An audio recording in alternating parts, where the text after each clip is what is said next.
کہ تمام نبیوں کا سردار، تمام انسانوں کا سردار آج ہمارا آئیڈیل اور نمونہ بھی ہے۔ آپ پر بھی موت آئی، آپ کو بھی موت کا مزہ چکھنا پڑا، آپ کو بھی دنیا چھوڑنا پڑا۔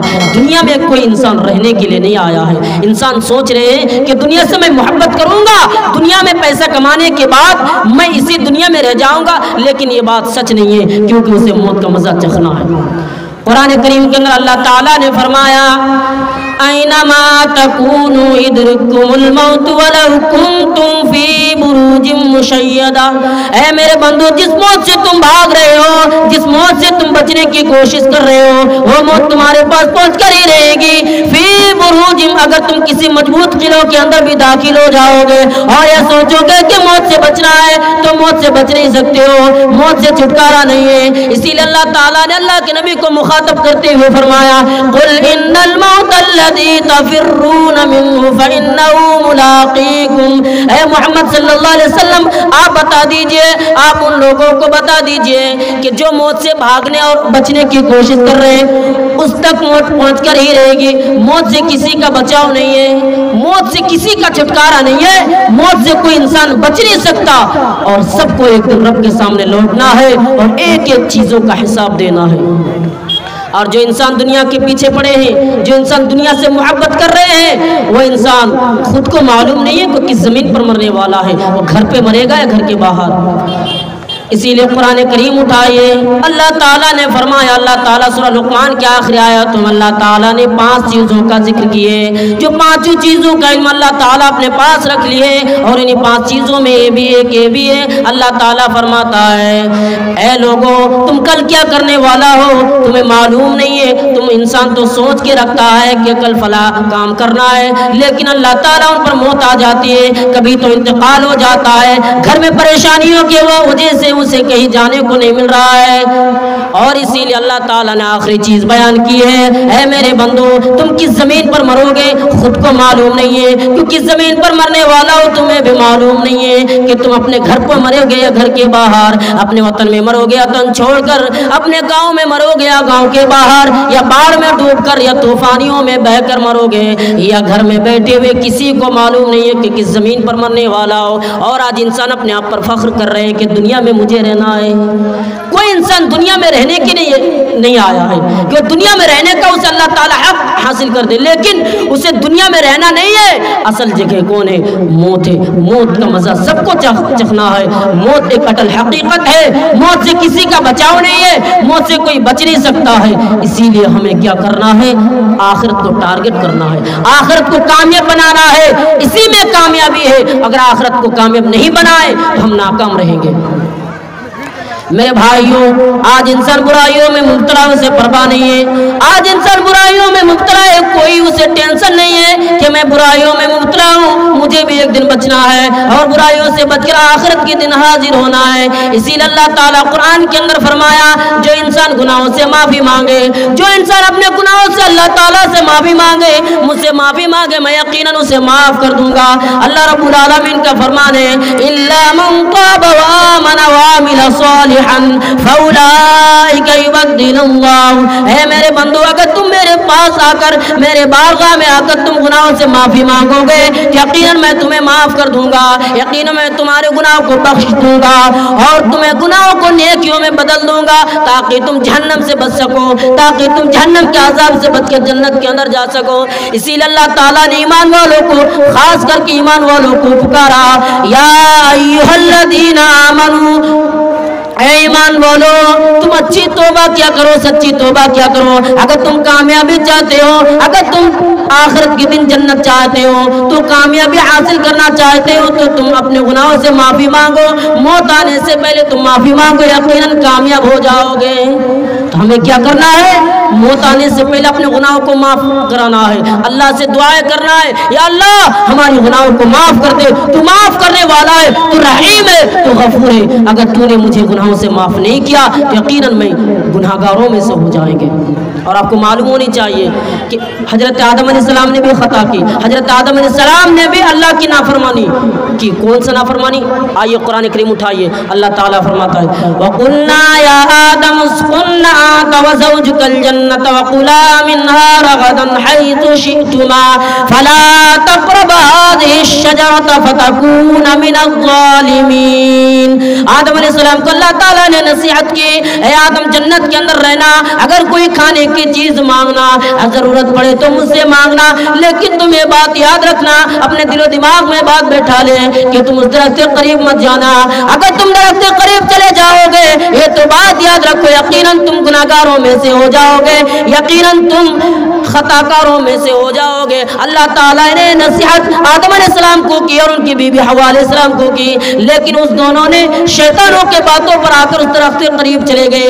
اللہ تعالیٰ نے ان دونوں کو جنت سے محروم کر دیا, اللہ تعالیٰ نے ان دونوں کو جنت سے نکال دی. اور حضرت آدم علیہ السلام نے اللہ سے معافی مانگی, ربنا ظلمنا انفسنا وان لم تغفر لنا وترحمنا لنكونن من الخاسرین. اے ہمارے پروردگار, تو ہمیں معاف کر دے, اگر تو نے ہمیں معاف نہیں کیا یقیناً میں گناہگاروں میں سے ہو جاؤں گا, یقیناً میں خسارہ پانے والوں میں سے ہو جاؤں گا اور مجھے جہنم کے اندر جانا پڑے گا, اور اسی وجہ سے میرا ٹھکانہ جہنم ہوگا. اسی لیے اللہ تعالیٰ تو مجھے معاف کر دے, تو معاف کرنے والا ہے, تو رحیم ہے. اللہ تعالیٰ سے معافی آدم علیہ السلام نے بھی مانگی. اور دنیا کے اندر اللہ کی بات پہنچانے میں سب سے پہلا پیغمبر حضرت نوح علیہ السلام, جو اللہ نے جو وعدہ کی ہے ان سے, جب اپنے بیٹوں کو طوفانی میں ڈوبتے ہوئے دیکھا تو دل کو قرار نہیں ملا, دل کو چین نہیں ملا, سکون نہیں ملا. اللہ سے بول پڑا, اے اللہ یقیناً تیرا وعدہ سچا ہے, تو نے جو وعدہ کی ہے تیرا وعدہ سچا ہے, لیکن اے اللہ تو نے جو وعدہ کی تھی کہ میں تمہارے گھر والوں کو بچاؤں گا تو یقیناً تو نے بچایا, لیکن میرا بیٹا میری آنکھوں کے سامنے ڈوب گیا, وہ بھی تو میرے گھر والوں میں سے تھا, وہ بھی تو میرے گھر والوں میں سے تھا. اللہ تعالیٰ نے فرمایا, اے نوح جو تم سوچ رہے ہو یقیناً سچ ہے, وہ تمہارا بیٹا ہے, لیکن وہ تمہارے گھر والوں میں سے نہیں ہے. کیوں نہیں ہے؟ اسی لیے کہ اس نے تمہاری باتوں کو نہیں مانی, تم نے دین کی طرف بلانے کی کوشش کی, اس نے نہیں مانی. تو اللہ کی عبادت کرنے کے لیے بلایا, اس نے ان باتوں کو نہیں مانی, جھٹلایا, اسی لیے تم ان میں سے نہیں ہو.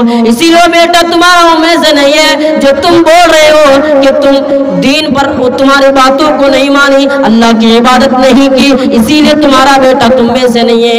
حضرت نوح علیہ السلام نے بھی اللہ سے معافی مانگی, یا اللہ میں نے جو تجھ سے سوال کیا میں پناہ مانگتا ہوں, یا اللہ تو مجھے معاف کر دے, یقیناً تو معاف کرنے والا ہے, یقیناً تو رحیم ہے, معاف کرنے والا ہے. اگر تو نے مجھے معاف نہیں کیا, اگر تو نے مجھے نہیں بخشا تو یقیناً میں گناہگاروں میں سے ہو جاؤں گا, یقیناً میرا ٹھکانہ جہنم ہوگا اور جہنم کے اندر جانا پڑے گا. اسی لیے اللہ تعالیٰ سے نوح علیہ السلام نے بھی معافی مانگی. میرے بھائیو ہمیں کیا کرنا ہے, ہم زندگی میں گناہ کیے ہیں, مجھے میں معافی مانگنا ہے, اللہ سے معاف کرانا ہے, ورنہ جہنم کے اندر جب تک دھکیلا جائے گا تو افسوس کرو گے, لیکن وہ دن افسوس کرنے سے کچھ نہیں ہونے والا ہے. اگر زندگی رہنے موتانے سے پہلے ہمیں کامیابی زندگی کو کامیابی بنانا ہے.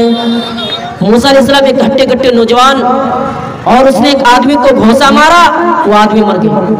اس نے بھی ظلم کی بے قصور آدمی کو مارا اور اللہ سے معافی مانگی, یا اللہ تو مجھے معاف کر دے, میں نے بے قصور آدمی کو مارا, وہ مر گئے. اگر تو نے مجھے معاف نہیں کیا تو میں یقیناً گناہگاروں میں سے ہو جاؤں گا, یا اللہ تو مجھے معاف کر دے. اللہ تعالیٰ نے موسیٰ علیہ السلام کو بھی معاف کر دی. کیوں؟ اسی لیے کہ اس نے معافی مانگی. ہمیں کیا کرنا ہے, موت آنے سے پہلے ہمیں بھی اپنے گناہوں سے معافی مانگنا ہے اور اللہ سے دعائیں کرنا ہے, اے رب العالمین ہمیں اپنے گناہوں سے پاک و صاف کر دے. اسی لیے حضرت عبداللہ ابن عمر رضی اللہ تعالیٰ عنہ نے فرمایا, اے لوگوں جب شام ہو جائے تو صبح کا انتظار مت کیا کرو, جب شام ہو جائے تو صبح کا انتظار مت کیا کرو, اور جب صبح ہو جائے تو شام کا انتظار مت کیا کرو. پتہ نہیں اس کے اندر تم مردوں میں لکھے جاؤ گے, زندہ رہو گے. اسی لیے تندرستی میں اتنا عمل کر لو کہ بیماری کے حالات میں کافی ہو جائے, اور موت آنے سے پہلے آخرت کے لیے تیاری کرو. یقیناً تم آخرت میں کامیاب بن جاؤ گے, آخرت میں کامرانی اور جنت حاصل کر سکو گے. تو ہمیں کیا کرنا ہے, اپنے گناہوں سے معافی مانگنا ہے, اپنے گناہوں سے پاک و صاف رہنا ہے. حضرت عبداللہ ابن عمر نے فرمایا, اللہ کے نبی میرے کندھوں پہ ہاتھ رکھتے ہوئے فرمایا, کن فی الدنیا کانک غریب عابر سبیل. اے عبداللہ ابن عمر تم دنیا میں رہ کر ایک مسافر کی طرح رہا کرو. ایک مسافر سفر میں نکلے, مسافر سفر میں جا رہا ہے, تھکاوٹ اور پریشانیوں کی وجہ سے وہ کسی سائے دار درخت کے نیچے بیٹھے, اور وہ اس لیے بیٹھا ہے کہ اسے اصل مسکن نہیں ہے, وہ اصل جگہ نہیں ہے, کیونکہ اس لیے بیٹھا ہے تھوڑا سستانے کے بعد وہ چلے جائے.